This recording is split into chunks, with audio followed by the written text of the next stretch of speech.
Alright guys, welcome back to my channel. In this video, I'm going to be upgrading my reading light that I picked up for 10 bucks at my local swap meet. And the reason I got it for so cheap is because it comes with this halogen bulb that's burnt out, as well as the cables. They've seen better days. So before it makes any sparks and creates a fire in my house, making me lose everything, I decided to upgrade and update the system.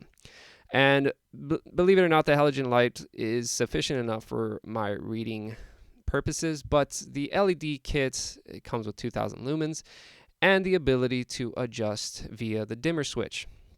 And quite frankly, since I'm only using the white light, it doesn't come with red, green, or blue.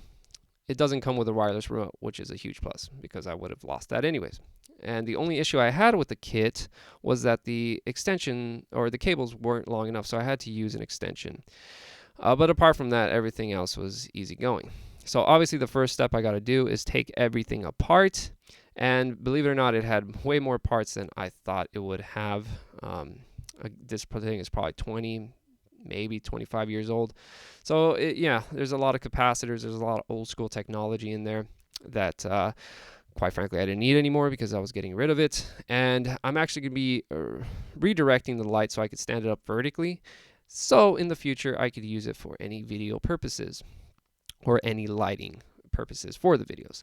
Like I said, the only issue for this kit was the extension. So pretty much the only major part of this project was extending the cables, making sure it was positive to positive, negative to negative, making sure all the cables were covered so it doesn't create a spark and causing the light to short circuit.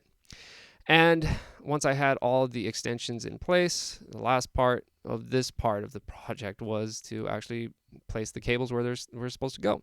And I actually left the old cable in the tube. That way I could just tape it up to the new cable and pull it through. That way I didn't have to take anything apart.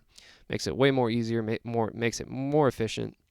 And quite frankly, a good little tip and trick, if you ever need to pull anything through a tube, leave the old cables in there and save it for when you pull the new cables. So once I got that in place, the last step is to put everything back together. I used the alcoholic swab that came with the kit to clean up the surface area, as well as use a heat gun to heat up the surface so the tape could adhere to it better. It's quite cold tonight, so I use that, and this is what it looks like when there's nothing in there, and this is what it looks like with the strips in there. And I did the math. It's about 11 feet of strip that is in the light, so it's quite a bit of power in there. And the beauty of these kits or these strips is that you could cut it anywhere and you could use the rest, which I have an abundance of. As you can tell here, this is the highest mode and it's quite powerful.